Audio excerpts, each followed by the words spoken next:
So we're still in the middle of chapter 14, speaking about some of the methods that one can use to become a Benoni. We also spoke about how God gives us all of the tools, all of the blessings that we need in order to be a Benoni. We said that mashbi'in oto, that when the soul comes down, the soul swears that it will be a tzaddik. But the word swearing, if you recall, also means satisfies or fills a person up, because a person is empowered to become a tzaddik, become a Benoni at least. Now we're speaking about the power, I think, of consistency. How the more we are consistent with one thing, the more we become that one thing. And therefore creating habits for the Benoni is so important and so powerful.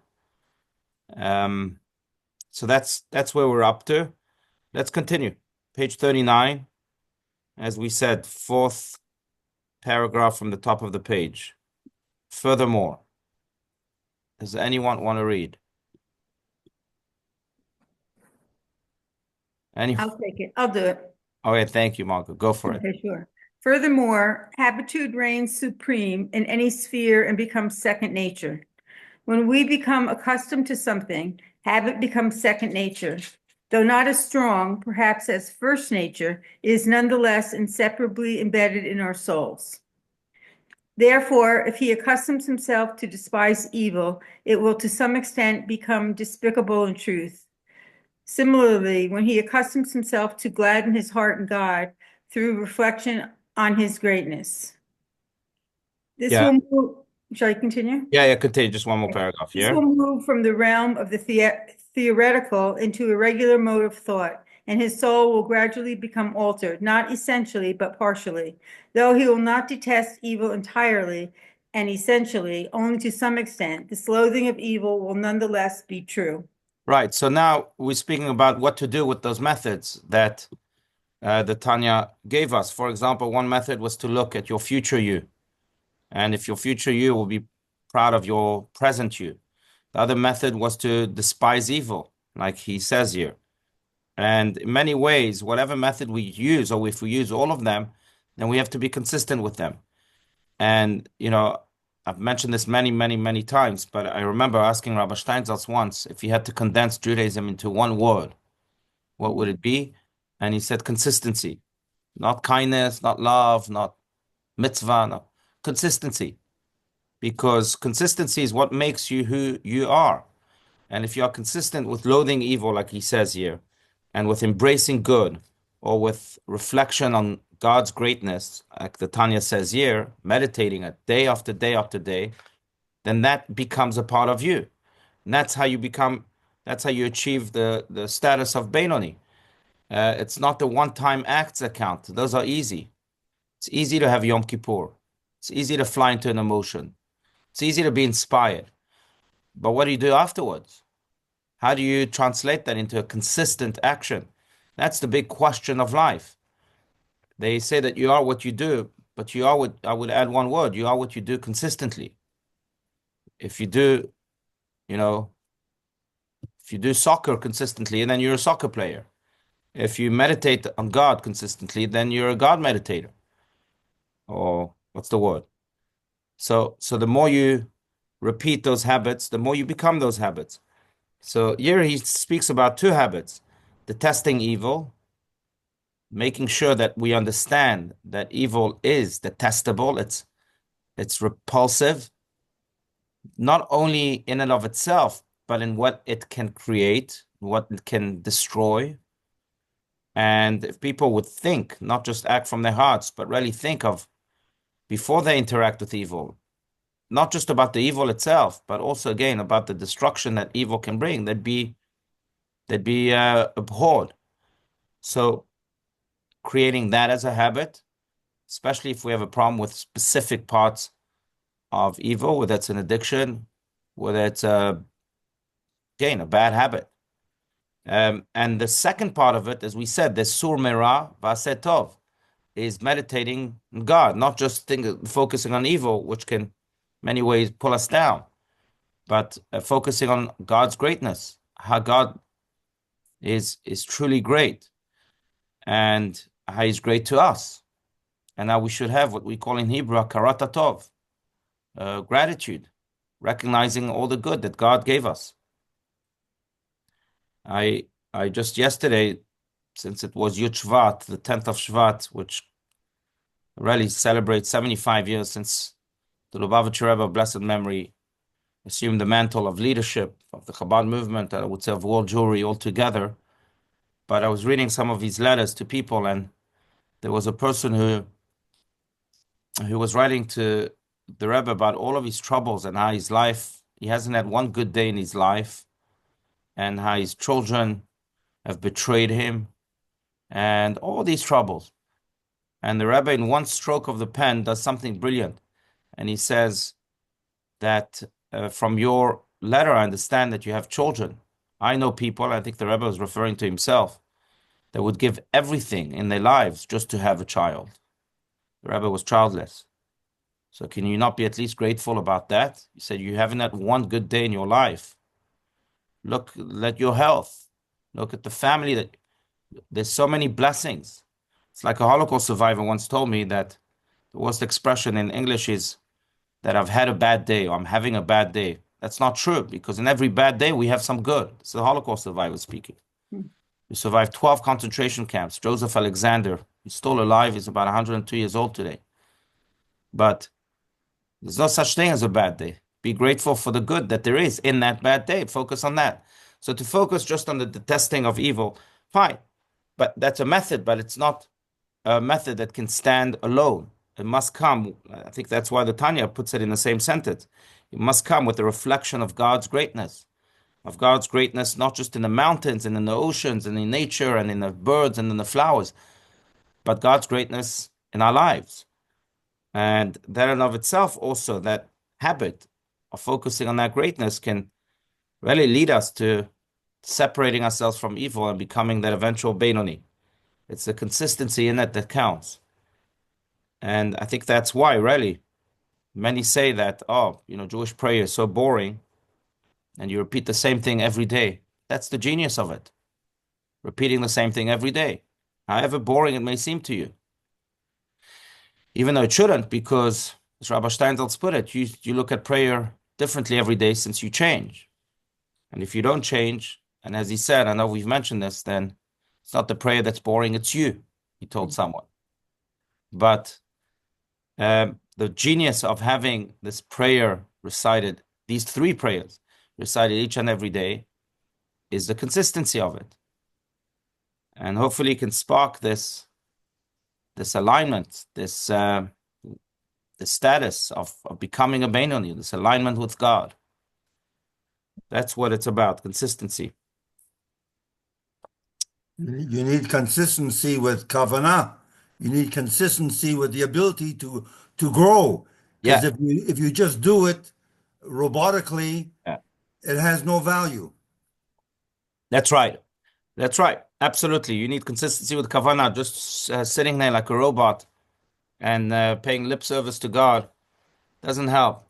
I don't know if it has no value at all. It has tiny little value because you have the structure. You don't have the soul. But being stuck with the structure, which is the repetition, doesn't help much. So absolutely, you have to show up. On the other hand, as Rabbi Steinsaltz would put it, that sometimes you have a prayer with no intention, so it's a zero. And then another prayer with no intention, another zero. And a prayer with another intention, another zero. And you have many, many zeros. And then you have one prayer where, wow, you're flying. And not only is the intention, but the connection to God couldn't be better. So that's one. But that one is placed in front of all of these zeros. And then you have a million or a trillion, however many zeros you had. But it elevates all of them. In many ways, that's the power of prayer, that it can elevate. You have the structure and the structure and the structure, and then you put in the soul, it elevates the whole structure. So there's a little bit of value to it. But if you do it just robotically all the time, then really there's Rabbi, yes, maybe it's consistency in feeling that you have never arrived. Even when you reach your goal, there is right. always more and better that you can do. Very So good. striving. consistency in striving to do better and better and better and better and better. Is it, am I right? Absolutely. It's beautiful what you're saying. Absolutely. Um, in many ways, King David alludes to that, I think in Psalm 84, where he says that the righteous, Yelchu michayil el chayil, they go from strength to strength. They travel from strength to strength, always wanting to grow more and more and more and more, with more strength and more strength and more strength. But that also makes sense, because if God is infinite, then our journey to connecting with God is also infinite. If we're connecting to God, the infinite, then the journey itself is infinite. And it might seem very, very debilitating, or it might give people despair, because some people want to rest. Even Jacob, our forefather, had that. Vayeshev Yaakov b'Beersheva. No, Vayeshev Yaakov be'eretz megurei aviv. Sorry, that's what it says. That finally Jacob, after so many years suffering, running away from the wrath of his brother and dealing with his father-in-law, Lavan, who was a crook and evil man. And, finally he comes back to Israel. And he thought that Be'eretz Megurei Aviv, in the land of his fathers, Vayeshev, and he really wanted to rest. And Rashi points out, Bikesh Yaakov leishev b'shalva. Jacob wanted to sit finally with serenity, with peace of mind. And then Kafatz alav rogzo shel Yosef. And then the story with his children, Joseph and his brothers, began when they started to fight, and they tried to kill him, and then they eventually sold him to slavery. We all know the story. But it's almost like God was telling Jacob, you're thinking of shalva, of serenity. I'm sorry, tzaddikim, as Rashi puts it, as the Talmud puts it, the righteous have no rest, not in this world and not in the world to come. Even in the world to come, they still have to serve as good advocates for our nation. They still have to do work. And in many ways, because God is infinite. So if you're truly righteous, your journey is infinite, because you're connected to that God that is infinite. On the other hand, the satisfaction that comes from it, and certainly the impact that comes from it, is also infinite. I remember that Rabbi Steinsaltz himself told me that he was once on an interfaith panel in Barcelona, Spain. I think it was in Spain. I don't know if it was in Barcelona, whatever, in Spain. And they were speaking about the world to come. And so the Christian gave his version, the Imam gave his version, and then it came to the Jewish version. Rabbi Steinsaltz basically said that, the righteous have no rest, not in this world and not in the world to come, and he explained what that meant. And then at one point, a woman stood up and said, but Rabbi, why would anyone want to be Jewish? You never rest. And Rabbi Steinsaltz says there are two types of pleasure in this world. One pleasure is I tell a person, go, there's a couch right there, go rest. I'll put on a good show for you on TV, Netflix. If it was Netflix then, I'll put on a good show. I'll give you a good ice cream, a good coffee. That's one type of pleasure. Another type of pleasure is I show a person a mountain, and I tell him, go and climb that mountain. And after you finish climbing that mountain, I have an even taller mountain for you to climb. That's another type of pleasure. And he said, we Jews are mountain climbers. That's who we are. So now you can say, well, wow, that's tedious. Yeah, but the mountain climber, at the end of the day, achieves so much more, both internally and externally, than the person who sits on the couch. So not having rest is not necessarily a bad thing. It's certainly not a bad thing for the world altogether. If we're climbing the right mountains, and if we're climbing them consistently, going back to our point. Yeah. I would say that, this is how, in many ways, the Jewish people survived, through consistency. What am I referring to? One of the greatest stories that are told again and again in every school, in every yeshiva, in every place, is really the story of the person who single-handedly saved the Jewish people. That's why I'm saying we survived thanks to consistency, the consistency of that person. See, close to 2,000 years ago, the Romans really threatened us with extinction, almost like the Nazis and almost like some other enemies. And not only did they want to wipe away our soul, they wanted to wipe away our body. They burnt the temple down, second temple, exiled the Jewish people from the land. They killed millions of us. There's a description in a Talmud that when they came to the city of Beitar, which is a city that sits on top of a mountain, they murdered so many Jews, 400,000 at least, as the Talmud says, that there were rivers of blood flowing down the mountain, the blood of the Jewish people that they killed. So they really were after us. And here comes Rabbi Akiva, in many ways infuses a new spirit of hope, and not just of hope, but of rebuilding into our nation. Now, where did Rabbi Akiva come from? Rabbi Akiva was a shepherd. Rabbi Akiva was the son of converts. Rabbi Akiva was in the same line as Esav that we spoke about. Imagine. But Rabbi Akiva was, as at the age of 40, as many of you I'm sure know, as he was shepherding his sheep, he saw that there was a drop of water hitting the same spot on the rock time and time again, and it created a hole in the rock. And he said to himself, if this drop of water can create a hole in the rock, something that's unimaginable, then certainly the waters of the Torah can create a hole in my rock, my heart that is turned into a rock. And that's when he decided to go and study. And he studied with consistency. And eventually, not only did he have a hole in the rock of his heart, but his whole heart turned into one big heart of flesh. And with that, he changed the Jewish people. I think there's a reason why the Talmud says the story and why we share it with our children and everywhere, because it really teaches us the most important lesson, that with consistency, you change your heart and you change the world. That's really what it's about. It was his wife who made him study. That's right. That's right. His wife, Rachel, who pushed him to study. Rachel, who gave up everything. She came from one of the wealthiest families. And her family disowned her because she went with this simple shepherd. But eventually they re-embraced her and Rabbi Akiva and asked for forgiveness, and they made up. But she gave up a lot. And in fact, we all know the song, Yerushalayim Shel Zahav. Well, Yerushalayim Shel Zahav is a term that Rabbi Akiva made up. Because to show his gratitude to his wife, he once bought her a necklace with the words Yerushalayim Shel Zahav, Jerusalem of gold. And they had a very special, very, very special relationship. So yeah. And when he came back now as a great scholar after 24 years, just to add this part, he had many students, many had heard of his scholarship, of his leadership, and they came to greet him.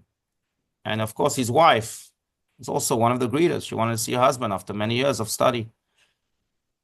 And they tried to push her away because, who are you coming to greet us? Well, you're not a student. They don't know who she was. This was before Facebook and Instagram, where you know the person even before he posts something. So Rabbi Akiva notices that, and he tells his students, leave her alone, because all that I have is really hers. Sheli v'shelachem shelahu.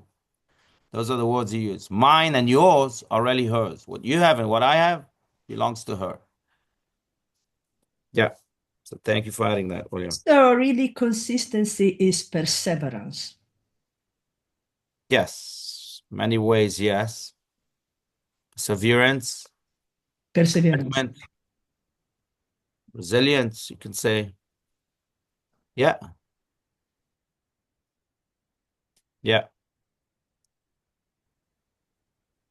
I think it's key, not just of course, in again, controlling our animal soul and focusing on our God's greatness, but it's key in every area of life. Right, Gary? You can't be a good musician if you don't, or Amy, you can't be a good, anyone else is a musician here.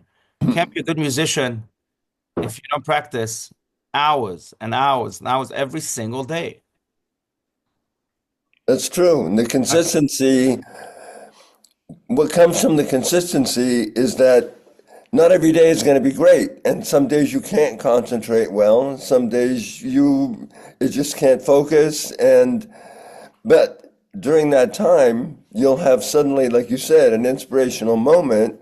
And you have to remember that moment would not have come if you had decided to follow your feelings about not doing it. I just don't feel like it today. I don't want to go to davening.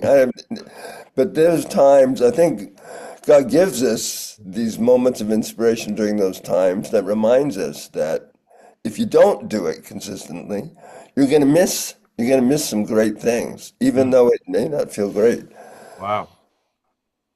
Wow. Yeah. Beautiful. I wanted to add one other thing. Can Yeah. you hear me okay? Yes. Yes. Okay. Okay. You can have consistency and no, you can have perseverance, but not have consistency. You really want to practice, but you don't. And that's not consistent, but the perseverance is still there. Mm.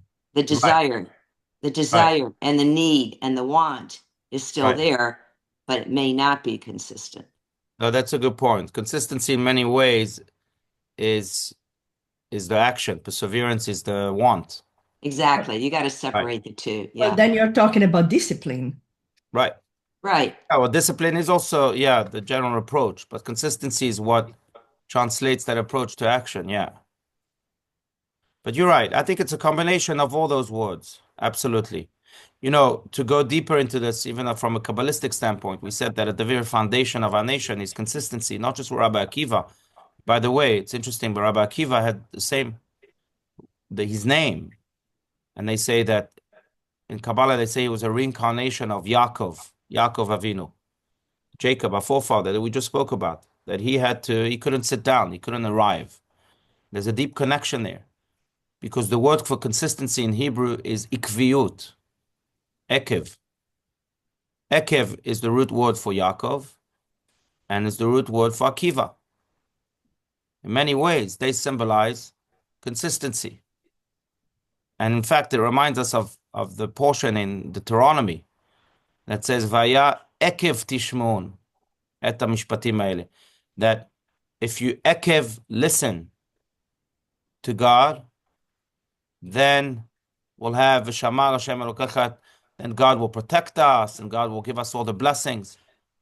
But when you will listen to ekev, that's the literal translation. What does this mean?